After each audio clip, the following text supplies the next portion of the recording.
দর্শক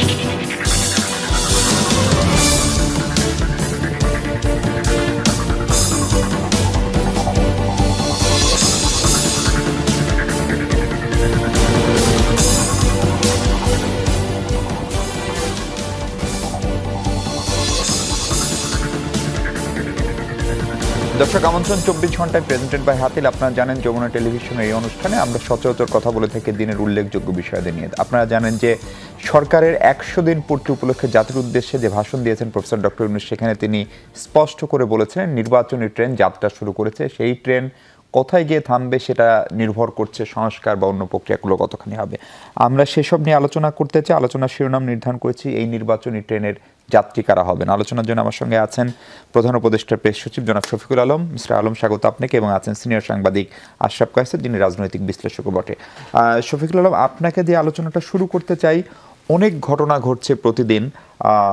আমরা একটু আগেই ইন্ডিয়ার পত্রিকা দ্য হিন্দুতে প্রফেসর ইউনূস, আমাদের প্রধান উপদেষ্টা অন্তর্বর্তী সরকারের, তার একটি ইন্টারভিউ পড়ছিলাম এবং সেইখানে তিনি স্পষ্ট করে বলছেন যে আওয়ামী লীগের নির্বাচনে অংশগ্রহণ নিয়ে সরকার কোনো সিদ্ধান্ত নিতে চায় না, কিন্তু আরেকটি বড় দল বিএনপি তারা যে অবস্থানটি দেখিয়েছে যে তারা মনে করে যে সব রাজনৈতিক দল ইনক্লুডিং আওয়ামী লীগ নির্বাচনে প্রতিদ্বন্দ্বিতা করবে, সেইটাকে প্রফেসর ইউনূস ব্যক্তিগতভাবে হয়তো সেই মতামতকে উপেক্ষা করবে না।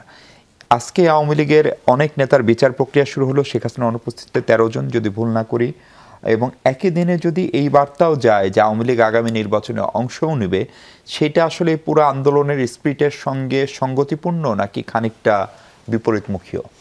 না, কোনো কিছুই অসঙ্গতিপূর্ণ না। যেটা হচ্ছে যে আওয়ামী লীগের তরফ থেকে একটা জিনিস এখনও আওয়ামী লীগের যে সিনিয়র লিডারশিপ তারা যেই ধরনের হত্যাযজ্ঞ হলো, তারা কি কোনো ক্ষমা চেয়েছে বা কোনো ধরনের কোনো রিমোর্স আপনি দেখেছেন, রিগ্রেট দেখেছেন?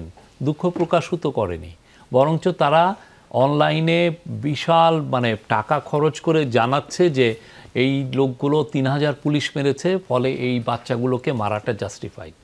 এটা হচ্ছে ওদের ন্যারেটিভ। আপনি যদি ইয়ের বক্তব্য দেখেন, নানকের বক্তব্য দেখেন, আর ইয়ের বক্তব্য দেখেন, হাসান মাহমুদ, এই জায়গায় যদি আপনি থাকেন তাহলে তো আপনি অনেকে বলছে যে রিকনসিলিয়েশন করতে হবে। আওয়ামী লীগ একটা ফর্মিডেবল দল, তার সাথে আমার একটা রিকনসিলিয়েশনের একটা পথ তৈরি হবে, তাতে যে পলিটিক্যাল সেটেলমেন্টটা আমরা করব এই ইয়েতে, সেটার একটা স্থায়িত্ব পাবে। এটা হচ্ছে অনেকের আর্গুমেন্ট। কিন্তু কথা হচ্ছে যে আপনি যে ওইটাই যাবেন, যাওয়ার পথটা আপনি কোথায় রাখবেন? আপনি তো একটা এই যে বাচ্চা ছেলে, 4 বছরের আহাদ, 16 বছরের ফায়াজ, বা এদেরকে যে হত্যা করা হলো, আপনার তো কোনো রিমোর্স নাই। আপনার আপনার ধরনের একটা দুঃখ কেউ বলে নাই, একটা দুঃখ প্রকাশ করে নাই। তাহলে আপনি কি চাচ্ছেন? তাহলে এটা যেটা হবে সেটা হচ্ছে যে প্রফেসর ইউনূস যেটা বলেছেন যে এই ডিসিশনটা পলিটিক্যাল পার্টিগুলো নেবে। আমরা এখানে সত্যিকার অর্থে ফ্যাসিলিটেটর। যেই পলিটিক্যাল সেটেলমেন্টটা হবে সেক্ষেত্রে আমরা আমাদের ইন্টারিম গভর্নমেন্ট তার ইচ্ছাটাকে ইম্পোজ করে দিবে না, উনি ফ্যাসিলিটেট করবেন যে ওকে 31শে ডিসেম্বরের মধ্যে 6টা কমিশন তাদের রিপোর্টগুলো দিচ্ছে, সেগুলো নিয়ে এই পলিটিক্যাল পার্টিগুলোর সাথে কথা বলবেন। অ্যান্ড পলিটিক্যাল পার্টি যদি বলে যে ওকে আমরা আওয়ামী লীগকেও এই ডিসকাশনে চাই, তখন সেটা সেভাবে হবে। কিন্তু যদি এখন আওয়ামী লীগের তরফ থেকে যদি কোনো ধরনের কোনো রিমোর্স বা রিগ্রেট বা ক্ষমা চাওয়া, বা তাদের লিডার যারা এই হত্যাকাণ্ডগুলোর অর্ডার দিয়েছেন তাদের প্রতি নিন্দা যদি না জানানো হয়, তাহলে পলিটিক্যাল পার্টিগুলোরও তো হাত পা বাঁধা, তাদেরও তো কনস্টিটিউয়েন্সি আছে। তারা বলবে যে তুমি কার সাথে কম্প্রোমাইজে যাচ্ছ? যে তো বারবার বলছে যে সে বরং আমাদেরকে বলছে যে আমরা যেন সরি বলি এই পুলিশ হত্যার জন্য, অথচ আমরা কিন্তু 44 জন পুলিশের নাম দিয়ে দিয়েছি যে এরা মারা গেছে। হ্যাঁ, এবং আপনি যদি দেখেন এই যে হত্যাযজ্ঞ যেগুলো পুলিশের উপরে যে অ্যাটাকগুলো হচ্ছে, এটার যে কারণগুলো যদি দেখেন, খুব ইন্টারন্যাশনাল একটা লিগ্যাল ফার্ম এটা একটা ব্রিলিয়ান্ট একটা কাজ করেছে, 14 মিনিটের একটা ডকুমেন্টারি করেছে। ওইখানে আপনি যদি দেখেন, এবং ওই ডকুমেন্টারি করতে যেয়ে ওরা বোধহয় 3 না 4 হাজার ভিডিও ফুটেজ নিয়ে ওইটা দেখাচ্ছে যে পুলিশ কীভাবে ব্রুটালি, যেদিন হাসিনা অলরেডি হয়তো বা পড়েও গেছেন, চলেও গেছেন, তাও পুলিশ গুলি করে এই একটা যাচ্ছে তাকে মারছে, এই রাজা জাস্ট ওরা 18 জনের মৃত্যুটা নিয়েছে জাস্ট যাত্রাবাড়ি থানার সামনে। তো এই মৃত্যুগুলো, এই হত্যাকাণ্ডগুলো তো কারো অর্ডারে হয়েছে, ঠিক না? পুলিশের তো ইচ্ছা হয় না যে আমি এই বাচ্চা ছেলেদেরকে মারবো। তো এইটার জন্য দায়টা কার? জি, আপনার বক্তব্য পরিষ্কার। আশরাফ কায়সার, গতকালকে ব্রিটিশ একজন প্রতিমন্ত্রী, তিনি প্রফেসর ইউনূস এবং পররাষ্ট্র উপদেষ্টার সঙ্গে দেখা করছেন, মির্জা ফখরুলের সঙ্গে দেখা করছেন, আমরাও তার সঙ্গে কথা বলেছি। তারও যে কথার টোন খুব সরাসরি না বললেও তিনিও মনে করেন একটা রিকনসিলিয়েশন বা সবাইকে নিয়েই রাজনীতিটা জরুরি। আমাদের পশ্চিমা বন্ধুরা সবসময় যেটা বলেন অংশগ্রহণমূলক নির্বাচন, সেটিরই একটি ধ্বনি প্রতিধ্বনিত হয়েছে। প্রেস সেক্রেটারি মহোদয় যেটা বলছিলেন যে আওয়ামী লীগ যদি একটা ন্যূনতম দুঃখ প্রকাশ বা ওই সময়ের আচরণের জন্য একটা অনুশোচনা বোধ অথবা এক ধরনের অন করা যারা মারা গেছেন তাদেরকে সেটি না করে, এবং বিএনপি কৌশলগত কারণেই সম্ভবত আওয়ামী লীগকে নির্বাচনে চায় এখন পর্যন্ত যা মনোভাব বিএনপির, সেইটা আসলে রাজনীতিতে সংস্কারকে কি ধরনের বার্তা দিচ্ছে? দেখুন, আমি যদি গণ অভ্যুত্থানের স্পিরিটের দিকে তাকাই তাহলে এই বার্তাটি খুব একটা ইতিবাচক বার্তা না। কেননা স্পিরিটটা হচ্ছে এরকম যে আমাদের 1500 ছেলে মেয়ে মারা গেছে, আমাদের 30,000 মানুষ আহত হয়েছে। আপনি তার মানে যারা হুকুমদাতা, যারা নির্দেশদাতা, যারা পরিচালনা করেছেন, যারা এই আমি যুদ্ধ অবস্থায় বলবো, এই যুদ্ধ অবস্থাটি 36 দিনের যারা আহ্বান করেছিলেন তাদেরকে আমরা শাস্তির আওতায় দেখতে চাই, আইনের আওতায় দেখতে চাই এবং শাস্তি হোক এটি দেখতে চাই। তখন যখন আবার আপনি আন্তর্জাতিক অপরাধ ট্রাইব্যুনালে সংশোধন করে আমরা সংগঠনকে নিষিদ্ধ করা যায় কি না এই বিধানটি যখন আমরা যুক্ত করছি, তখন দেশে এমন একটি আশাবাদও জন্ম হয় যে শুধু ব্যক্তির অপরাধ না, এই ব্যক্তিটি যে সংগঠনটির প্রতিনিধিত্ব করছেন তাকেও অপরাধের আওতায় আনা যেতে পারে, যেটি 10 বছরের নিষেধাজ্ঞার কথা হচ্ছে। এখন যদি ধরেন বিএনপি কেন এই কথা বলছে, কারণ বিএনপি একটি ক্ষমতামুখী রাজনৈতিক দল, তার পৃথিবীর অনেকের কাছে গ্রহণযোগ্য হওয়ার একটি বিষয় রয়েছে, তার মূল নেতৃত্বের গ্রহণযোগ্যতার বিষয় রয়েছে পশ্চিমা বিশ্বে, এমনকি ভারতের কাছে, কাজে তারা রাজনীতির কথা বলতেই পারে। কিন্তু আমরা যদি এই আন্দোলনের মূল স্টেক হোল্ডারের দিকে তাকাই, এই যে আপনার বৈষম্য বিরোধী ছাত্র আন্দোলন বা ছাত্র শ্রমিক জনতা, তারা কি ম্যান্ডেট দিয়েছে যে আওয়ামী লীগকে আপনি ক্ষমা করে রাজনৈতিক ধারায় নিয়ে আসেন এবং আগামী নির্বাচনে আওয়ামী লীগকে আমরা ভোটে দেখতে চাই? আমার মনে হয় দেয়নি। দেখুন, সরকার নিশ্চিতভাবেই বলতে পারে যে তারা কোনো সিদ্ধান্ত দিবে না, কারণ তারা ফ্যাসিলিটেটর, তারা তো ডিসিশন প্রণয়নকারী না, এটি আমি মেনে নিচ্ছি। কিন্তু আমরা যদি আইনে দেখতে পাই, বিচারে দেখতে পাই এবং যে এদের শাস্তি হচ্ছে এবং সংগঠনটি কিন্তু সেখানে জড়িয়ে যাবে, এর নিদর্শন কিন্তু আমাদের দেশেই রয়েছে। 10 বছর বা 12 বছর আগের ঘটনা আমি বলছি, বা যাকে নিষিদ্ধ করা হলো একেবারে শেষ সময়ে এসে। এখন যেটি হচ্ছে যে দেখুন, কাকে আপনি নিষিদ্ধ করবেন বা করবেন না, সে তো একটা ভ্যালিড পার্টি হতে হবে। আওয়ামী লীগের আচরণ আপনি গত 100 দিনে খেয়াল করেছেন? আমরা তো পৃথিবীতে আর কোনো গণহত্যাকারী রাজনৈতিক দল এতটা অডাসিটি নিয়ে কথা বলে, এত ধরনের ষড়যন্ত্রে যুক্ত, এবং তারা কিন্তু বারবার বলছে যে এটি একটি ষড়যন্ত্র হয়েছে, তাদেরকে জনগণ ক্ষমতা থেকে নামায়নি, কিশোর গ্যাংরা সংঘবদ্ধ হয়ে তাদেরকে ক্ষমতা থেকে নামিয়েছে। আপনি দেখুন, আমি তাদের সামাজিক যোগাযোগ মাধ্যমগুলো মনোযোগ দিয়ে পড়ি, কেননা মিথ্যা তথ্য কত ভয়ঙ্করভাবে পরিবেশন করা যায় তার একটি উদাহরণ হিসাবে তারা বলছেন যে ওই 36 দিনে কেউ মারা যায়নি, তার আগে এবং পরে পুলিশরা মারা গেছে, ছাত্রলীগ মারা গেছে, যুবলীগ মারা গেছে। মানে আপনি এখন এই মিথ্যাকে কি করে মোকাবেলা করবেন? আপনি ওবায়দুল কাদেরের সেই বক্তব্যটি একবার দেখুন, যখন উনি আহ্বান করছেন যে আগামীকাল ছাত্রলীগ নামবে এবং এত মিনিটের মধ্যে সব কিছু ছাত্রলীগ ঠিক করে ফেলবে। কাজেই এই মিথ্যাচারের কোনো অংশকে বা এই গণহত্যাকারী রাজনৈতিক দলটিকে আপনি কি কোনোভাবে দেখতে পাচ্ছেন আলোচনার টেবিলে? আমি তো দেখতে পাচ্ছি না। আমি তো তাকে নির্বাচনের মাঠে দেখতে পাচ্ছি না। আমি তো এই প্রতীককে ভোটের বাক্সে দেখতে পাচ্ছি না। কিন্তু তাহলে যারা দেখতে পাচ্ছেন তাদের নিশ্চয়ই একটা মানে অতি প্রাকৃতিক বিবেচনা বোধ আছে। সেটি আমার ধারণা আপনি যদি মাঠে রোল আউট করেন, যে মাঠে কি মানুষ এটি চায়, আমার মনে হয় ভোটের অঙ্কে অথবা আপনি যদি হ্যাঁ না ভোটও নেন সেখানেও এটি পাশ করে আসবে না। আরেকটি জিনিস হচ্ছে যে তাকে তো অনুশোচনা করতে হবে, তাকে তো ক্ষমা চাইতে হবে, এবং এই ক্ষমা বা অনুশোচনা যদি আমরা না দেখি তাহলে কি ধরনের রাজনৈতিক সংস্কৃতি আমরা এস্টাবলিশ করলাম? আচ্ছা, এটি দেখুন, আমি এটাকে এই আন্দোলনকে বলে থাকি ক্রাউড সোর্সড অভ্যুত্থান। কেননা এখানে ব্যানার ছিল না কোনো রাজনৈতিক দলের, এখানে বিভিন্ন মত পথের মানুষ এক হয়েছে। কাজে আপনি যখন একটি লুজ টাই গণ অভ্যুত্থানের পরিস্থিতি দেখেন, সেটির শক্তি কিন্তু আবার স্পিরিটই হচ্ছে তার মূল শক্তি, কারণ এখানে কিন্তু তার প্রচলিত ধারার সংগঠন নেই। ধরেন আজকে যদি এই পতনটি বিএনপির কাছে ঘটতো, আমরা বিএনপিকে ভ্যানগার্ড হিসাবে মাঠে দেখতে পেতাম। এই স্টুডেন্টরা যার যার মতো বাড়ি চলে যাচ্ছে, কেউ পরীক্ষা কেন্দ্রে ভর্তি হচ্ছে, কেউ চাকরি পেয়ে যাচ্ছে, তাকে এখন আন্দোলনকে চালিয়ে যাওয়াটাই, আমি আজকেই একজন স্টুডেন্ট লিডারের সাথে দুপুরবেলা কথা হয়েছে, তাদের জন্য ডিফিকাল্ট হচ্ছে প্রতিদিন প্রক্সি দেওয়া, যে আজকে এখানে রাজুতে আয়, কালকে ওখানে আয়, পরশুদিন ওখানে আয়, এটা তো তাদের কাজ হবে না। তাহলে এই স্পিরিটের ভ্যানগার্ডকে, এই প্রশ্ন কিন্তু আমার কাছে খুব জরুরি। কেননা আপনি যদি আন্তর্জাতিক প্রেশারে, ধরেন ব্রিটেন এসে বললো, আমেরিকা এসে বলল, যেমন আমি ওই দিন বলেছি যে লন্ডন প্যারিসের তারা কি আসলে আমাদের সাংবাদিকদের অপরাধ দেখতে পেয়েছিলেন? তারা যখন নিন্দা করছেন অ্যাক্রেডিটেশন কার্ড বাতিলের, তো তারা কি জানেন যে আসলে কি তারা সাংবাদিক ছিলেন? তিনি কার পক্ষে দাঁড়াচ্ছেন? যিনি বিভিন্ন অপকর্মের সাথে যুক্ত ছিলেন, ফৌজদারি দেওয়ানি অপরাধ করেছেন। ওটা নিয়ে আলাদাভাবে আলোচনা করব। আমি একটু শফিক ভাই আপনার কাছে আসতে চাই যে রাজনৈতিক দলকে নিষিদ্ধ করার মতো একটি প্রপোজাল বা আইন থাকছে আমাদের যে ট্রাইব্যুনাল আজকে সালমান রহমানের হক থেকে শুরু করে তারা ছিলেন, সেইটা আসলে কি মিন করে? তার মানে কি রাজনৈতিক দলকেও নিষিদ্ধ করার কোনো বিধান আপনারা প্রণয়ন করতে যাচ্ছেন? এটা ইন্টারন্যাশনাল ক্রাইমস ট্রাইব্যুনাল ওরা ক্লারিফাই করবেন এই পুরো বিষয়টা নিয়ে। অবভিয়াসলি যে আওয়ামী লীগের রোলটা কী ছিল, একটা বড় কথা কি, শুধু তো পুলিশ তো গুলি করে মারে নাই। আপনি যদি এই যে 45 রাইটসের আপনি কাজটা দেখেন, 2 দিন আগে এসছে, ওরা বলছে আওয়ামী লীগের লোকরাও গুলি করে মেরেছে। এটা শুধুমাত্র তো এরা না। আপনি কি করছেন? আপনি এমন একটা হত্যাযজ্ঞ করলেন, বাচ্চা বাচ্চা ছেলেদেরকে মারলেন, যেখানে আপনার কর্মীরাও ছিল সেই মৃত্যু, সেই হত্যাকাণ্ডে। তাহলে অবভিয়াসলি তাহলে পার্টির যে রোলটা, সেটা তো ফোকাসে আসবে। আপনি কিভাবে হত্যাকাণ্ডটা করলেন, ঠিক না? ভালোভাবে আসবে। এখন জার্নালিস্টদের রোলকেও তো আসছে যে তারা আসলে ভায়োলেন্স ইনস্টিগেট করেছিলেন কিনা। এটা কিন্তু প্রত্যেকটা অন্যান্য যেগুলো দেখেন অনেক জায়গায় এটা হয়েছে।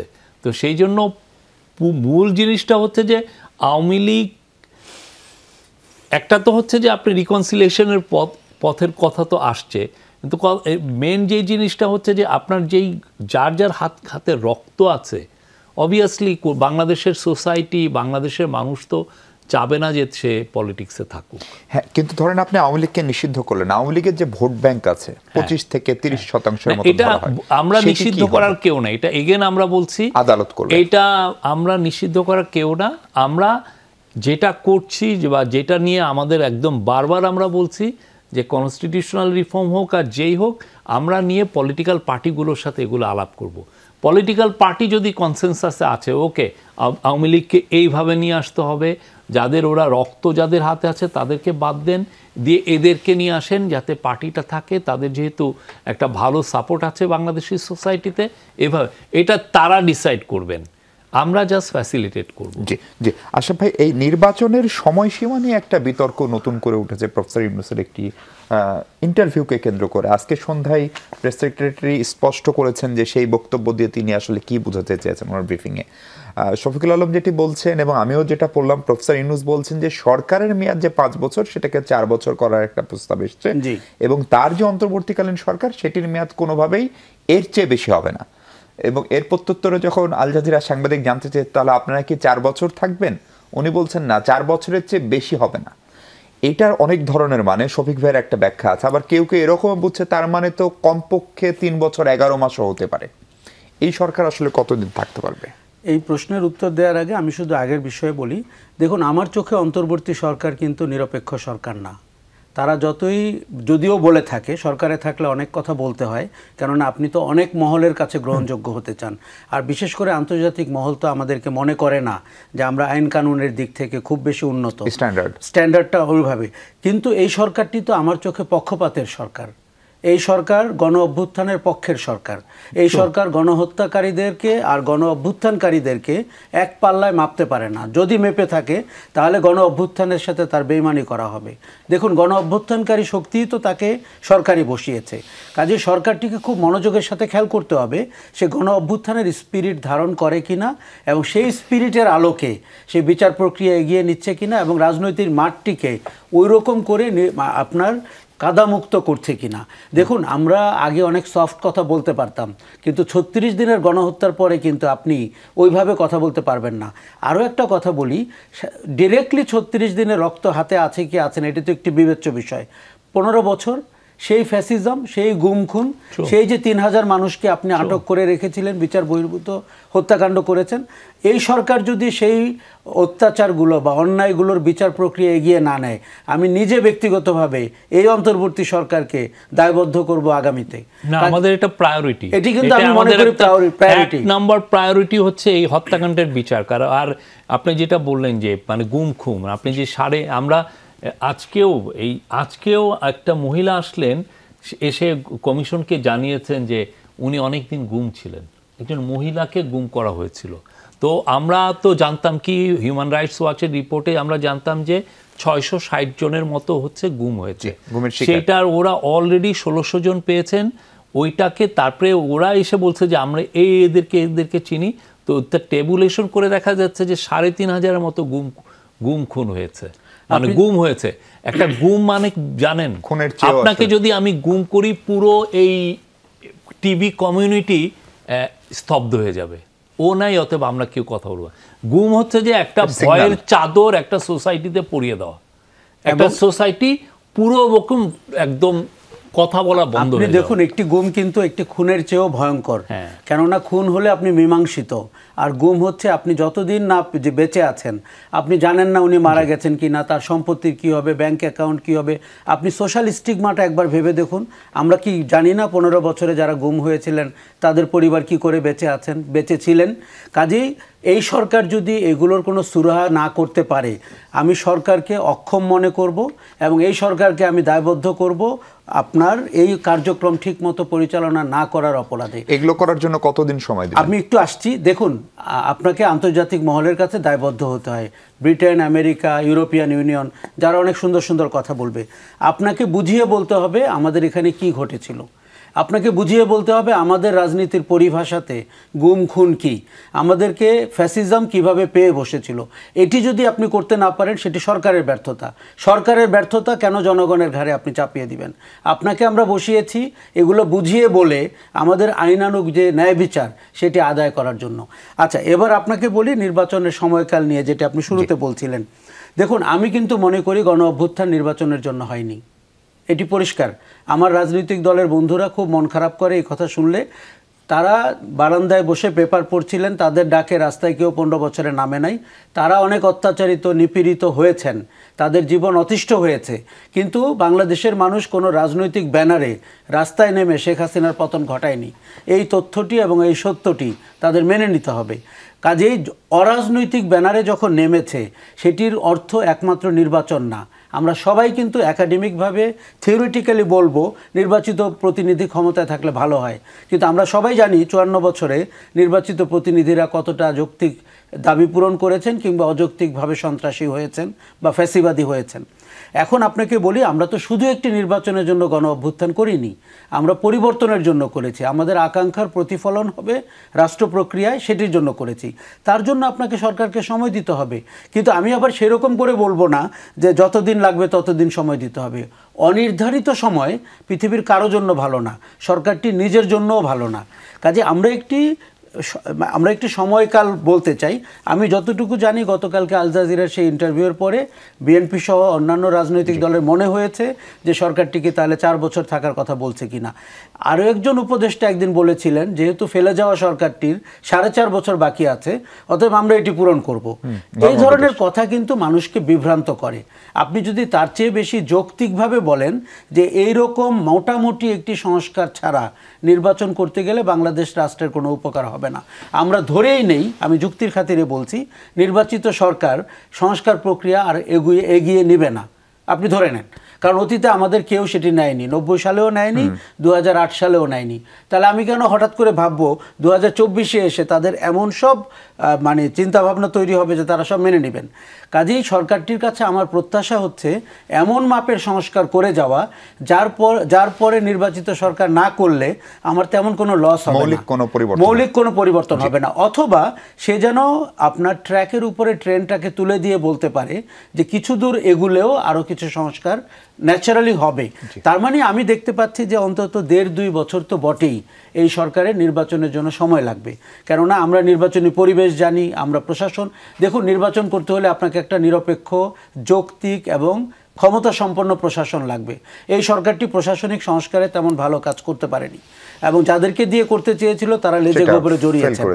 আরেকটা জিনিস হচ্ছে পুলিশ, পৃথিবীতে যখন 1,76,000 পুলিশ পালিয়ে যায় তাকে ফেরত এনে আপনি দাঁড় করিয়েছেন। নির্বাচনটি তো প্রতিদ্বন্দ্বিতাপূর্ণ হোক আমরা চাই, এবং সেই জায়গাটিতে পুলিশের ব্যাপক রোল রয়েছে, প্রশাসনের রোল রয়েছে, নির্বাচনী ইকোসিস্টেমের রোল রয়েছে। কাজে এইগুলোকে সময় মতো দাঁড় করিয়ে ট্রায়াল অ্যান্ড এররের ভিতর দিয়ে এবং আপনি মূল স্টেক হোল্ডারের সম্মতি নিয়ে আমার মনে হয় একটা অন্তত 1.5-2 বছরের সময় সরকারের পাওয়া উচিত নির্বাচনের আগে। জি, সময়সীমা নিয়ে আপনাকে প্রশ্ন করে বিরতিতে যেতে চাই। আমার মনে আছে ধর্ম উপদেষ্টার কথা, মনে আছে জেনারেল ওয়াকারুজ্জামানের কথা, মনে আছে প্রফেসর আসিফ নজরুলের কথা, প্রফেসর ইউনুস বললেন। আমার অনুষ্ঠানে এসে ব্রিগেডিয়ার সাখাওয়াত বলেছিলেন, উনি সাবেক নির্বাচন কমিশনার, যে নির্বাচন কমিশন গঠনের পরেও কমপক্ষে 1.5 থেকে 2 বছর লাগে যদি আমরা একটা ভালো নির্বাচন করতে চাই। এটা উনি কারিগরিভাবে, রাজনৈতিকভাবে বলেন নাই। ফলে এই পুরো জায়গাটা বিশ্লেষণ করে কি প্রফেসর ইউনুস, যদিও এটা এই জায়গাটা প্রফেসর ইউনুস খুবই অনেস্ট। আপনি এই শুধুমাত্র না, যারা বাইরের ডিপ্লোম্যাটরা আসছেন বা বাইরের প্রেসিডেন্ট বা প্রাইম মিনিস্টার যাদের সাথেই কথা হচ্ছে, তাদের কেউ কেউ তো এই আলাপগুলো তুলছেন, কথা হচ্ছে, কিন্তু ওনার কথাটা খুবই ট্রান্সপারেন্ট। উনি বললেন যে দেখেন, আমরা স্টুডেন্টদের বা যারা ইয়াং পিপল যারা আন্দোলনটা করলো, উনি যেটা বললেন ক্রাউড সোর্স আন্দোলন, ট্রুলি এটা ক্রাউড সোর্স, এদের মূল মেসেজটা ছিল রাষ্ট্র মেরামত। আপনার দেয়ালে দেয়ালে লেখা আছে রাষ্ট্র মেরামত। অ্যান্ড রাষ্ট্র মেরামত করতে যেই কিন্তু 6টা কমিশনের কথা হয়েছে। এই 6টা কমিশন আপনি, ওনার কথা হচ্ছে যে ওগুলো পরে, এই 6টা কমিশনের উপর নির্ভর করছে যে এই 6টা কমিশনকে নিয়ে তো আপনি কথা বলতে হবে। যেমন ধরেন আপনি 6টা কমিশনের কনস্টিটিউশনাল কমিশন একটা রিপোর্ট দিল, রিপোর্টের পরে দেখা গেল যে এটা বাংলাদেশের মাইনরিটিরা বলছে যে আমি এটা প্রত্যাখ্যান করি, তাকে তো আপনার কনফিডেন্সে আনতে হবে, ঠিক না? আপনার পলিটিক্যাল পার্টি সবাইকে নিতে হবে, সবাইকে নিয়ে যখন আপনি একটা ডায়ালগ করবেন, করার পরে তো আপনি জানবেন, আপনি তখন দেখা গেল যে প্রশ্ন উঠতে পারে যে আমরা কি তাহলে বাইক্যামেরাল থাকবো না ইউনিক্যামেরাল থাকবো, এটা একটা বড় প্রশ্ন। আমরা কি প্রেসিডেন্টকে এম্পাওয়ার করব নাকি প্রেসিডেন্টের পাওয়ারটা কমাবো? আমরা কি 300 সিটেই থাকবো নাকি আমরা 500 সিটে যাব? এই প্রত্যেকটার সাথে টাইম জড়িত। তা আমি আগে প্রেডিক্ট করে বললাম যে আমার এইটা হবে, আমি এই কাজটা করব, কিন্তু সত্যিকার অর্থে আমার ওইখানে দেখা গেলো যে আমি ডিজোনেসওয়েতে যেই ধরনের আমার ডিবেট হচ্ছে, ডিবেটে এই মানে এতদিন লেগে যাবে, এই জন্য ওনার কথা হচ্ছে যে আগে আমরা রিপোর্টগুলো হাতে পাই, পলিটিক্যাল পার্টি এবং বাংলাদেশের সমস্ত সর্বস্তরের মানুষের সাথে একটা সমন্বয়হীনতা হচ্ছে যে একজন এক এক ধরনের টাইম ফ্রেম, এগুলো ব্যক্তিগত মতামত, এটা সমন্বয়হীনতা। এটা হচ্ছে যে পলিটিক্যাল পার্টি তার ইন্টারেস্টের জায়গায় কথা বলছেন, ঠিক আছে, আর আমরা যেই জায়গাটা বুঝি, উনি যেটা বললেন আমাদের মূল জিনিস হচ্ছে রাষ্ট্র মেরামত। এটা দেয়ালে দেয়ালে, পুরো বাংলাদেশের প্রত্যেকটা দেয়ালে রাষ্ট্র মেরামতের মেসেজটা আছে, সেটাই আমরা পার্সিউ করছি। এবং উনি যেটা বললেন, অবশ্যই যারা এই হত্যাকাণ্ড করেছে, বাংলাদেশের মানুষদের যারা গুম খুন করেছে, এইটার বিচার করা এই গভর্নমেন্টের একদম পবিত্র দায়িত্ব, এবং সেটা না হওয়া পর্যন্ত নির্বাচন বা অন্যান্য কাজ করা, সেটা আমি জানি না, সেটা বাট আমাদের এটা একটা পবিত্র দায়িত্ব। না, সেটার মানে কিন্তু এই না যে ওটা না হওয়া। বিরতি নিয়ে আসেন ভাই, বিরতি থেকে ফিরে আমরা বাকি কথা বলবো। দর্শক আমাদের সঙ্গে থাকবেন নিশ্চয়ই। দর্শক স্বাগত আরেকবার। আমরা কথা বলছি নির্বাচনী ট্রেনে যাত্রীকারা, প্রধান উপদেষ্টার প্রেস সচিব আছেন আমাদের সঙ্গে শফিক ভাই। আমরা ছোট ছোট অনেকগুলো বিষয় ছোট ছোট ইউনিটে হচ্ছে, কিন্তু প্রতিদিন হচ্ছে, এগুলোর ফলে জনভোগান্তি হচ্ছে। আমি আজকের তিতুমিরের কথা বলছি, এবং এই বিষয়গুলোকে আইন শৃঙ্খলা বাহিনী সচরাচর যেভাবে মোকাবিলা করে সেভাবে করছে না। এটা কি আসলে সহনশীলতা নাকি কোথাও কোথাও সরকারের দুর্বলতাও প্রকাশ পায়? না, এটা দুর্বলতা না, এটা হচ্ছে যে এক্সপেকটেশনের চাপ। এটা আমাদের সবচেয়ে, আমি যদি 100 দিনের সবচেয়ে বিগেস্ট চ্যালেঞ্জ যদি আমরা বলি, সেটা হচ্ছে আমাদের ছিল হলো ম্যানেজিং এক্সপেকটেশন। সবাই আশা করে আছে যে আমি এই গত 15 বছর আমার যে মনের যে বেদনাগুলো আমি এটা প্রকাশ করব, আমি পারি নাই, আমাকে ব্রুটালি সাপ্রেস করা হয়েছে, আমাকে আমার কথাই বলতে দেওয়া হয় নাই। এক ধরনের তো ভয়ের একটা রাজত্ব ছিল, কথা বলতে পারেনি। আর একটা হচ্ছে যে আপনি যদি পলিটিক্যাল অ্যালাইনমেন্ট করতে পারেন তাহলে আপনার কথাগুলো শোনা হয়েছে, নতুবা আপনার কথাটা শোনাই হয় নাই। তো এই যে এই জিনিসগুলো আসছে, তারা হঠাৎ করে দেখছেন যে না, এখন তার কথাটা শুনবে এই গভর্নমেন্টটা। ওই যেটা বললেন যে এটা একটা বিপ্লবের ফসল, একটা গণ অভ্যুত্থানের ফসল। এই গভর্নমেন্টটা আমার গভর্নমেন্ট, আমার কথাটা শুনবে, এটা হলো একটা। আর একটা হচ্ছে যে পুলিশ সাম সর্ট অফ যেটা হচ্ছে ডিমোরালাইজ হয়ে গেছে। এই যে পুলিশকে আপনি পতিত স্বৈরাচার জনগণের সামনে দাঁড় করিয়েছে। এখন পুলিশ তো জানে যে তার রোলটা কী ছিল। এখন যেটা হচ্ছে যে আমাদের তরফ থেকে বা পুলিশের তরফ থেকে আমরা সত্যিকার অর্থে একটা সবার কাছে যে এক্সপেকটেশন, যে আমি যদি প্রোটেস্ট করি এই গভর্নমেন্ট গুলি চালাবে না, এই গভর্নমেন্ট টিয়ার গ্যাস মারবে না, এই গভর্নমেন্ট আমাকে জোর করে লাঠি চার্জ করে বা রাবার বুলেট মেরে আমাকে সরাবে না। এই যে এক্সপেকটেশন তৈরি হয়েছে, এই জায়গার কারণে কিন্তু অনেকে ইয়ে করছেন। আমরা বারবার বলছি তাদেরকে, আসেন কনসালটেশন করি, কথা বলি। কথা যদি ভালো মতো বলা যায় তাহলে সব সমস্যারই একটা সমাধান আসে। কিন্তু সামহাউ অনেক ক্ষেত্রে যেটা হচ্ছে ইমপ্যাশেন্ট হয়ে যাচ্ছেন। এই ইমপ্যাশেন্টটা, সব দাবিও কি যৌক্তিক বা বাস্তবসম্মত? অনেক ক্ষেত্রে তো আপনি তো এই গভর্নমেন্ট, বাংলাদেশ তো এত বড় রিচ কান্ট্রি না। আপনি ইচ্ছা করলেই এমন একটা দাবি আপনি নিয়ে আসলেন যেটার আমার এত বেশি ফিনান্সিয়াল ইনভলভমেন্ট, সেটা আমার জন্য আসলে ফিজিবল না, বুমেরাং হবে। হ্যাঁ, তো এই জিনিসটা তো গভর্নমেন্টকে তো আপনি মানে শ্বেত হস্তি বানানো তো টাফ না। আপনি ওরা অলরেডি যেই কাজটা করেছে, এমন প্রজেক্ট নিয়েছে। আপনি আপনি পদ্মা ব্রিজে যাচ্ছেন, আপনি শেখ মুজিবে আর তার মেয়ের মিউরাল, সেটা হচ্ছে 117 আরও কত কোটি, সব মিলে 15। আমি আজকে যখন নিউ ইয়র্ক টাইমসের রিপোর্টারে বললাম যে এটা 117 কোটি টাকা দিয়ে করেছে, এবং ওই সময় এটার টোটাল ভ্যালুয়েশন ছিল ইজ অ্যাবাউট $15 মিলিয়ন। সে হা করে রয়েছে, এটা কি শুনলাম? একটা মুরালের পিছনে এই টাকাটা। তো এই যে আপনি যথেচ্ছাচার ব্যয় করে আসলেন, ফলে আমাদের পক্ষেও তো সত্যিকার অর্থে যারা সত্যিকারের নিডি, যেমন ধরেন সরকারি এমপিওভুক্ত যে টিচারদের, তাদের অনেকের অনেক দাবি আছে, এবং কিছু দাবি আসলেও যৌক্তিক। 14-15 বছর হয়তো বা বেতনও অনেকের বাড়ে না। তো কিন্তু কথা হচ্ছে যে সরকার যে দিবে তার কাছেও তো টাকাটা তো আসতে হবে, তার তো রেভিনিউ সেভাবে জেনারেট করতে হবে। জি, আশরাফ ভাই, এই তিতুমিরের প্রসঙ্গে যদি আপনি একটু বলেন, বিশেষ করে আজকে ট্রেনের ঘটনাটা, এবং একেবারেই নির্দোষ মানুষজন, তারা সরকার বা পুলিশেরও কেউ না। দেখুন, তিতুমিরের ঘটনাটা অত্যন্ত ন্যাক্কারজনক এবং ভীষণভাবে আইন শৃঙ্খলার অবনতি করার মতো। সরকারকে স্টেপ ইন করতে হবে এবং সরকারকে দায়িত্ব নিতে হবে। সরকার যেন আশা না করে যে ছাত্ররা, বৈষম্য বিরোধীরা এসে আবার কিছু বলবে। দেখুন, প্রতিবাদের ভাষা এটি হতে পারে না। আপনার দাবি যৌক্তিক কি অযৌক্তিক, আপনি আরও অনেক নাগরিককে অনিরাপদ করে ফেললেন, চলন্ত ট্রেনে উঠে গেলেন, ঢিল মেরে ট্রেন ক্ষতিগ্রস্ত করলেন, মানুষের মাথা ফাটিয়ে দিলেন। এই বাংলাদেশ কিন্তু আমাদেরকে গণ অভ্যুত্থানের চেতনা ধারণ করে সামনের দিকে এগোতে দিবে না। কাজে আমরা সরকারকে অনেকটা অদৃশ্য দেখছি, এবং আমরা কিন্তু বলি নাই যে সরকার এত সহনশীল হয়ে যাবে যে যখন কিছু রাস্তায় মব লিঞ্চিং করবে, ট্রেন আক্রমণ করবে, দাবি পূরণ করবে। দেখুন, এই দাবি যদি 27 বছরের পুরনো হয়ে থাকে, এর আগে 27টা নজির আপনি দেখান তো, তার মানে তারা পায়নি। মৌকাটি পেয়েছে সরকারের আচরণ দেখে। আর সরকারটি যখন নিজ থেকে বলেছে ছাত্ররা তাদেরকে নিযুক্ত করেছে, তখন সব ছাত্ররা মনে করছে তারাই তো এমপ্লয়ার। আচ্ছা, কিন্তু আপনাকে কঠিন হস্তে দমন করতে হবে, আপনাকে আইন শৃঙ্খলার পদ্ধতিতে দমন করতে হবে, প্রশাসনিকভাবে করতে হবে, এবং আপনি কোনোভাবে আশা করবেন না বৈষম্য বিরোধীরা এখানে এসে জমায়েত হবে এবং পাল্টাপাল্টি আঘাত হবে। আচ্ছা, শুধু তিতুমিরের ঘটনা না, আমি বাংলাদেশের অনেক জায়গায় বলছি, দেখুন 100 দিন হয়ে গেছে। বিপ্লবের চেতনা, বিপ্লবের যে ওভারওয়েলমিং অ্যাপ্রোচটা থাকে, সেটা 8-10 দিন থাকতে পারবে, কিন্তু তারপরে যদি হয় সেটি রাষ্ট্রের অব্যবস্থাপনা। কাজে রাষ্ট্রীয় অব্যবস্থাপনা করে আপনি কোনো ভালো জায়গায় যেতে পারবেন না। এখন সরকারকে শিক্ষাঙ্গনে নজর দিতে হবে, এবং যে সমস্ত জায়গায়, এমনকি আপনি জানেন যে কোথাও প্রশাসনিক কাজে ইন্টারফেয়ারেন্স করছে তারা, মানে অনৈতিকভাবে অনেক কিছু করছে, দাবি দাওয়া করছে, চাপ প্রয়োগ করছে, শিক্ষকদের সাথে সম্মানের সাথে কথা বলছে না।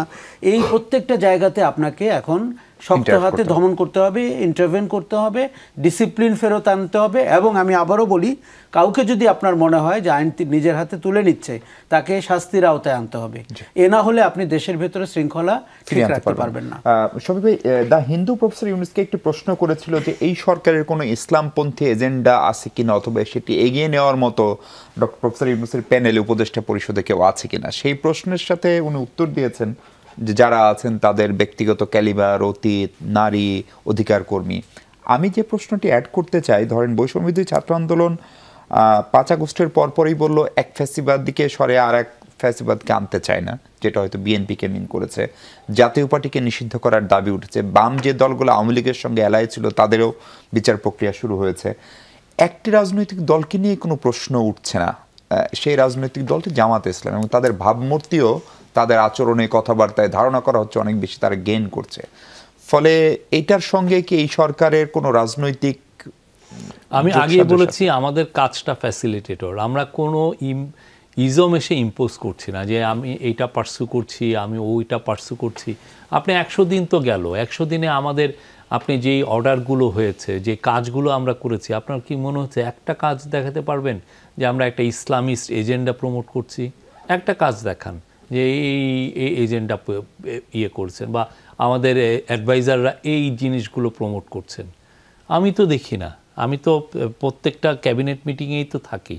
আমার তো মনে হয় না কোনো ক্যাবিনেট মিটিংয়ে এই রিলিজিয়াস অ্যাফেয়ার্স, দু একটা মিটিংয়ে হয়েছে যে দুর্গাপূজাটা আমরা কিভাবে নিরাপদ করে আমরা এনশিওর করব, সেটা নিয়ে মিটিং হয়েছে। বাট এটা হচ্ছে কি এক ধরনের ইন্ডিয়ান একটা ক্যাম্পেইন, সেটাকে আওয়ামী লীগের এই লোকগুলো এটা দিচ্ছে। ইন্ডিয়া আসলে আওয়ামী লীগের গত 15 বছর যদি দেখেন, অপোজিশনকে সে ডেমোনাইজ করার তার বিগেস্ট উইপেন ছিল তাকে জঙ্গি হিসাবে দেখানো, ট্রিট করা। তাহলে হয়তো কি সে গ্লোবাল ওয়ার অ্যান্ড টেররের মাধ্যমে সে এই লোকগুলোকে সে ডেমোনাইজ করতে পারতো। তার লেজিটিমেসি, তার ভয়েসটা কেড়ে নেওয়া যায়। আপনাকে যদি আমি প্রমাণ করতে পারি যে আপনি জঙ্গি ফিলোসফি ওন করেন বা করেন, তাহলে হয় কি আপনার কথা আমি কেড়ে নিই, কারণ আপনার তখন এই সোসাইটিতে বা এই সমাজে আপনি তখন দাঁড়াইতেই পারেন না। এইটা ছিল তাদের পলিটিক্স। সেটা ইন্ডিয়ার অনেক ইয়েরা আছেন, কি যেন পত্রিকা আছেন, এই এজেন্ডাটা পুশ করছেন। আমি জানি না এটা কি তারা পতিত স্বৈরাচারের হয়ে করছেন না নিজেরা স্বতঃপ্রণোদিত হয়ে করছেন, সেটা আমরা জানি না। বাট আমি আবারও বলি, আমাদের কোনো ধরনের কোনো ইজম ইম্পোজ করার কিছু নাই। আমরা কোনো ইজম নিয়েও আসি নাই। এটার জন্য যে কনস্টিটিউশন আছে, কনস্টিটিউশনের যে যাকে চিফ করা হয়েছে উনি আমেরিকান একটা প্রফেসর, একটা ইউনিভার্সিটির প্রফেসর। তাদেরকে আপনারা দেখেন, তাদের যারা যারা আছেন, যতগুলো মেম্বার আছে, তাদের প্রত্যেকের ব্যাকগ্রাউন্ড দেখেন, বা এই যে যারা যেই অ্যাডভাইজারি প্যানেল আছে তাদের প্রত্যেকের ব্যাকগ্রাউন্ড দেখেন। তারা এই ধরনের এজেন্ডা প্রমোট করেছেন কিনা, তাদের 24 জন তো আছে। এই সময় তো সত্যিকার অর্থে সবার ব্যাকগ্রাউন্ড চেক করা খুব মানে সহজ। আপনি যে আজকে যদি যমুনা চিন্তা করে যে আমি সবার ব্যাকগ্রাউন্ড চেক করব, সে তার 20টা রিপোর্টারকে 2 দিন সময় দিতে পারে যে আমি সব চাই।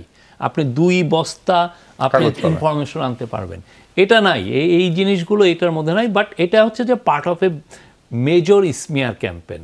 গ্লোবালি আপনাকে প্রমাণ করা যে আপনি হচ্ছেন you are promoting this kind of agenda, যাতে আপনাকে গ্লোবালি আইসোলেট করা যায় এবং আপনি যে একটা মহৎ যে আন্দোলনটা হলো এটাকে আপনি প্রশ্নবিদ্ধ করার একটা সুযোগ তৈরি করা যায়। আশরাফ ভাই, আপনার কাছে একটা ছোট্ট প্রশ্ন, সেটা হচ্ছে ভারতের সঙ্গে যে টানাপোড়েন, যদি আমরা জানি যে নরেন্দ্র মোদীর সঙ্গে প্রফেসর ইউনূসের ফোনে কথাবার্তা হয়েছে, গেল পূজায় যে ধরনের প্রচারণা ছিল যে অনেক বেশি সংঘাত সহিংসতা, সেটি হয় নাই, মানে ওই প্রত্যাশিত বা আশঙ্কার তুলনায় হয় নাই। তারপরেও ভারতের ভিসাটা সহজ হচ্ছে না, ফরেন মিনিস্ট্রি নানাভাবে যোগাযোগ করছে, আমাদের প্রচুর রোগী যায় ভারতে চিকিৎসার জন্য, সেটি হচ্ছে না। ফলে সব মিলিয়ে এর সঙ্গে ডোনাল্ড ট্রাম্পের বিজয় এবং ইলেকশনের আগে ডোনাল্ড ট্রাম্পের একটা বিবৃতি, সেগুলো আসলে কূটনৈতিকভাবে প্রফেসর ইউনূসের সরকারকে খানিকটা চাপে ফেলতে পারে কিনা, বিশেষ করে ডোনাল্ড ট্রাম্প দায়িত্ব নেওয়ার পরে, সে বিষয়ে আপনার পর্যবেক্ষণ শুনবো। দর্শক, তার আগে আবার একটা বিরতি নিচ্ছে, আমাদের সঙ্গে থাকবেন নিশ্চয়ই। দর্শক, স্বাগত আরেকবার। আমরা আশরাফ কায়সার আপনার সঙ্গে কথা বলছিলাম ভারতের ভূমিকা এবং এর সঙ্গে যুক্ত হয়েছে পাকিস্তান থেকে একটা পণ্যবাহী জাহাজ আসা এবং সেটা নিয়ে ভারতীয় পত্রিকার খবর। এবং সেই জায়গাগুলোকে আমরাও একটু মিসহ্যান্ডেল করছি কিনা, মানে এটা যদি প্রথমবার হয়, এটা তো বাংলাদেশ সরকারি আনুষ্ঠানিক ঘোষণা দিয়ে একটা উদ্বোধন অনুষ্ঠান করেই করতে পারতো। দেখুন, আমার মনে হচ্ছে যে সরকারের যে ধরনের মানে আপনার ক্লারিফিকেশন দরকার অথবা তাদের কার্যক্রমের প্রচারণা দরকার, সরকারটির আমরা সেরকম কোনো স্পোক্স পারসন দেখছি না। শফিক রয়েছেন, তিনি চিফ অ্যাডভাইজারের স্পোক্স পারসন হিসাবে কাজ করছেন, কিন্তু পুরো সরকারের বিভিন্ন মন্ত্রণালয়ের কমিশনগুলোর সবগুলো মিলিয়ে যে ওয়ান স্টপ একটা ন্যারেটিভ দেয়া অথবা একটি বিবৃতি দেওয়া, আপনার ব্রিফিং করা অথবা তাদের তৎপরতা সম্পর্কে জানানো, যেমন গতকালকে প্রধান উপদেষ্টার ভাষণ থেকে আমি যে তথ্যগুলো পেলাম, গত 100 দিনে কেন আমি এগুলো পেলাম না, এটা তো গোপন কোনো বিষয় না। যে 11টি যদি বিশেষায়িত হাসপাতালে আহতদের চিকিৎসা হয়, এটি তো স্বাস্থ্য মন্ত্রণালয় থেকে আরও 30 দিন আগে বলতে পারতেন, 50 দিন আগে বলতে পারতেন। দেখুন, এমনিতেই আপনি একটি মিথ্যাচারের মুখে অবস্থান করছেন, প্রোপাগ্যান্ডার মুখে অবস্থান করছেন। তাদের একমাত্র কাজ এটি। আমাদের সরকার বা আমাদের সবার আরও অনেকগুলো কাজের মধ্যে একটি হচ্ছে যে ওটিকে মোকাবেলা করা। কাজেই সরকারটিকে আরও বেশি, যেমন আপনি যে জাহাজটির কথা বলছিলেন, এটি মিথ্যাচার শুরু হওয়ার আগেই সরকার ঘোষণা দিতে পারতো জাহাজটি কি করাচি থেকে এসছে না আবুধাবি থেকে এসছে। আপনি জানেন যে কর্ণফুলী হচ্ছে তার লোকাল সিএনএফ এজেন্ট ছিল, কাজে সেই কর্ণফুলী হচ্ছে সাবের হোসেন চৌধুরী। এই কথাগুলো যদি আপনি 5টা তথ্য উপস্থাপন করে দিতেন, মানুষ যথেষ্ট smart, say connecting the dot করে বুঝে নিত। সরকার অনেক সময় যেটা দেখা যাচ্ছে যে ভালো কাজের সরকাররা অনেক সময় মনে করে যে আমার এত প্রচারণার দরকার কি, কিন্তু ভালো কাজ হোক মন্দ কাজ হোক আপনাকে প্রচারণার দরকার রয়েছে যখন আপনার একজন প্রতিবেশী রয়েছে যার নাম ইন্ডিয়া, এবং যখন আপনার পতিত সরকার রয়েছে যে আবার ইন্ডিয়াতেই অবস্থান করছেন। দেখুন, ইন্ডিয়ার ন্যারেটিভের দুটি লেগ, একটি হচ্ছে যে সংখ্যালঘুদের উপর অত্যাচার করা হচ্ছে, আরেকটি হচ্ছে বাংলাদেশ ইসলামিস্টরা দখল করে নিয়েছে। এই যে আপনি উপদেষ্টা পরিষদ ইসলামের কথা বললেন, দ্য হিন্দুর প্রশ্নের কথা বললেন, সব ওই ন্যারেটিভেরই ভগ্নাংশ। তারা বারবার আপনাকে দেখাতে চাবে যে এখানে আফগানিস্তানের মতো একটি দেশ হয়েছে এবং জম্মু কাশ্মীরে যাদের দেখা যায় তাদের কাউকে কাউকে এখানে দেখা গেছে, টু দ্যাট এক্সট্রিম। আচ্ছা, তারপরে প্রোপাগান্ডাটা হচ্ছে যে এই যে বৈষম্য বিরোধী আন্দোলনে যারা নেতৃত্ব দিয়েছে তারা কোনো ইসলামিক সংগঠনের লোক কিনা, তারা জামাতে ইসলামী অথবা হিজবুত তাহরি অথবা এবি পার্টি ওই ব্যাকগ্রাউন্ড থেকে অথবা হেফাজত ওই ব্যাকগ্রাউন্ড থেকে এসছে কিনা। এখন আপনাকে একটা জিনিস বুঝতে হবে যে এই দুটোই কিন্তু মিসফায়ার করেছে। এই হিন্দু কার্ড কিন্তু অতীতে কখনো এত খারাপ রেজাল্ট দেয়নি, কারণ আপনি দেখেন পূজা মণ্ডপে যে 32,000 পূজা মণ্ডপে 32টা ইনসিডেন্টও হয়নি, যেটি ন্যাশনালি আলোচনার জন্ম দেয়। কাজেই এটি কিন্তু সরকারকে একটি নতুন ফুটিং দিয়েছে যে আমি তো শাসন করছি সব ধর্মের মানুষকে সঙ্গে নিয়ে। এখন ইন্ডিয়া যেটি করেছে তার এই ন্যারেটিভের সাথে ডোনাল্ড ট্রাম্পের বিজয়কে যুক্ত করেছে। সেই টুইটটির কথা আপনার মনে আছে, এবং বুঝাই যায় লবিস্টদের লিখে দেওয়া টুইটের ভাষা যেরকম হয়। আর ইলেকশনের আগে ভারতীয় ভোট তো মার্কিন নির্বাচনে একটা বড় ফ্যাক্টর। আপনি মনে আছে কিনা যে নরেন্দ্র মোদী এবং অমিত শাহ ভারতের নির্বাচনের আগে আমাদের সীমান্ত এলাকায়গুলো হাঁটাহাঁটি করেন এবং বলেন এখানে মুসলমানদের কনসেন্ট্রেশন ক্যাম্প হবে আমরা বিজয়ী হলে। কোনোদিন কি হয়েছে?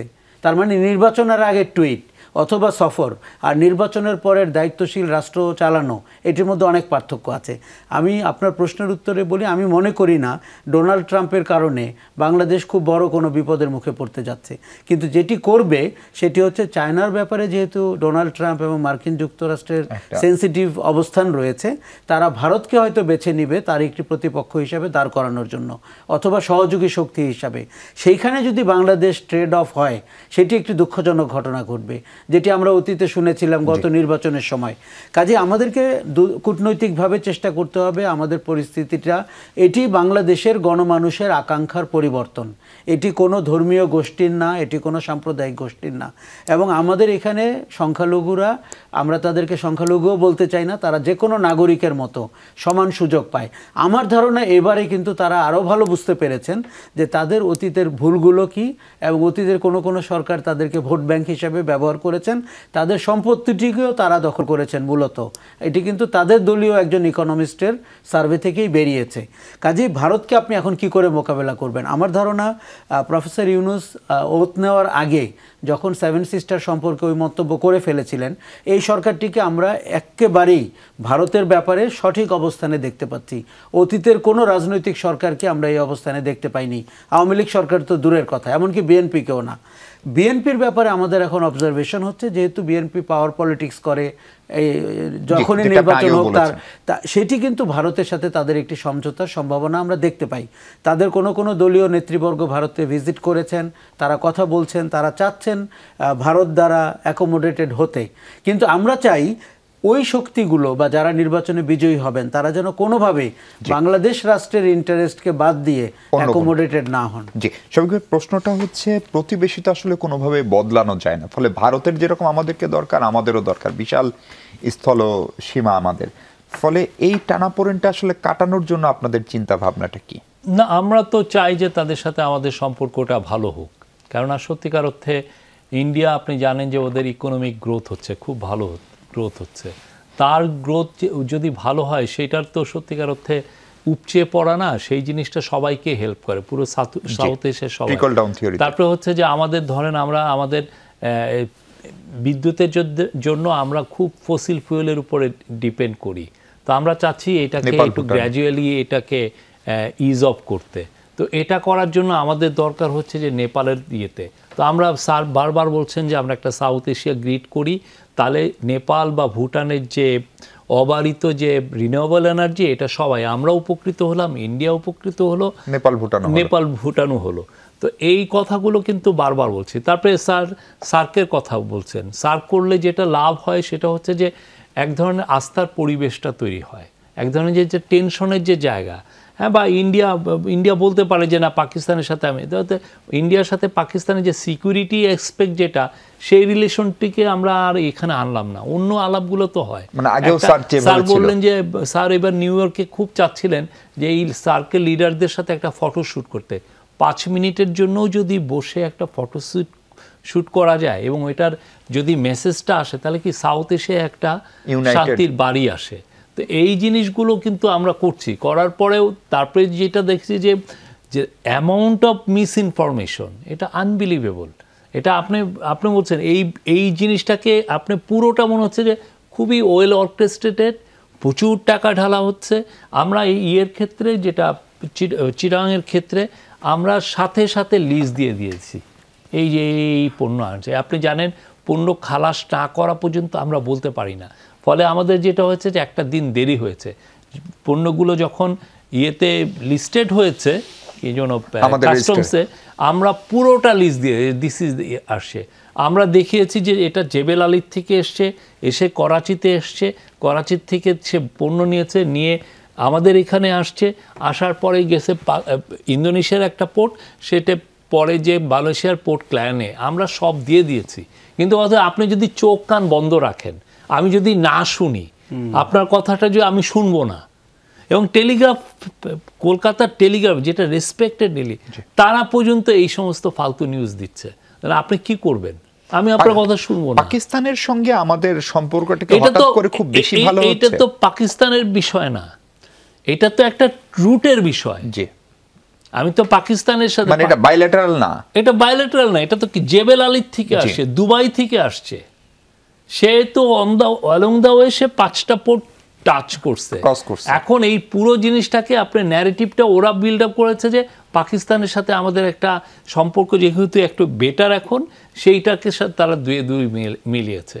এইটাকে আপনি কেমনে ইয়ে করবেন, এটাকে এখন গ্লোবালি আপনি বলবেন যে এইটাকে ইয়ে করো, আর সে এত বড় এবং তার ওয়েস্টার্ন সোসাইটিতে তার যে ইম্প্যাক্ট, তা এটার সাথে আমরা সত্যিকার অর্থে আমরা মানে I don't know how you gonna fight একদম অল্প কথা যদি বলেন যে ডোনাল্ড ট্রাম্পের ব্যক্তিগত যে দর্শন খুব সুনির্দিষ্ট না, কিন্তু উনি বাংলাদেশ নিয়ে খুব মাথা ঘামান না, ভারতের চোখ দিয়ে দেখতে চান বা দিল্লির চোখ দিয়ে ঢাকাকে দেখার একটা প্রবণতা যুক্তরাষ্ট্রের ছিল, সেটি আবারও হলে নিশ্চয়ই আমরা ক্ষতিগ্রস্ত। আপনি ডোনাল্ড ট্রাম্প 1-0 দেখেন, ডোনাল্ড ট্রাম্প 1-0 একজন আমেরিকা ফার্স্ট প্রেসিডেন্ট, তার পুরো ইচ্ছা হলো আমেরিকান ডোমেস্টিক পলিসি তার। আপনি খুব মানে আমেরিকার অনেক প্রেসিডেন্ট ছিলেন যাদেরকে they are known for their foreign policy, he was never a foreign policy oriented president.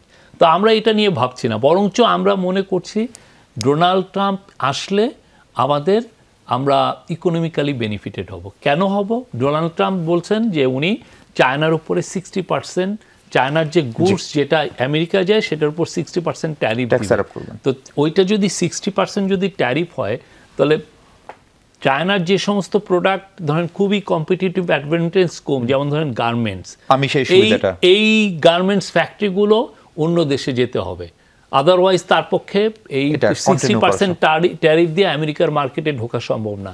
তো সেই ক্ষেত্রে আমাদের যে বিডা চেয়ারম্যান উনি বলছেন যে উনি এক্সপেক্ট করছেন, কারণ উনি অনেক বছর সিঙ্গাপুরে ছিলেন, চাইনিজ ক্লায়েন্টদের সাথে ওনার খুব ভালো উনি বলছেন যে এইটার পুরো জিনিসটা এখন বাংলাদেশে আসতে পারে, এবং বাংলাদেশ একমাত্র দেশ যেখানে এখনও আমরা তো প্রায় 40-45 বিলিয়ন ডলারের গার্মেন্টস করি, কিন্তু আমাদের যে ক্যাপাসিটি আছে আমরা ইজিলি 2-3 বছরে 70-80 বিলিয়ন করা সম্ভব। জি, অনেক ধন্যবাদ শফিকুল আলম, অনেক ধন্যবাদ আশরাফ পারভেজ। দর্শক, এই ছিল আজকের আলোচনা। ভালো থাকবেন সবাই, সঙ্গে থাকার জন্য অনেক ধন্যবাদ।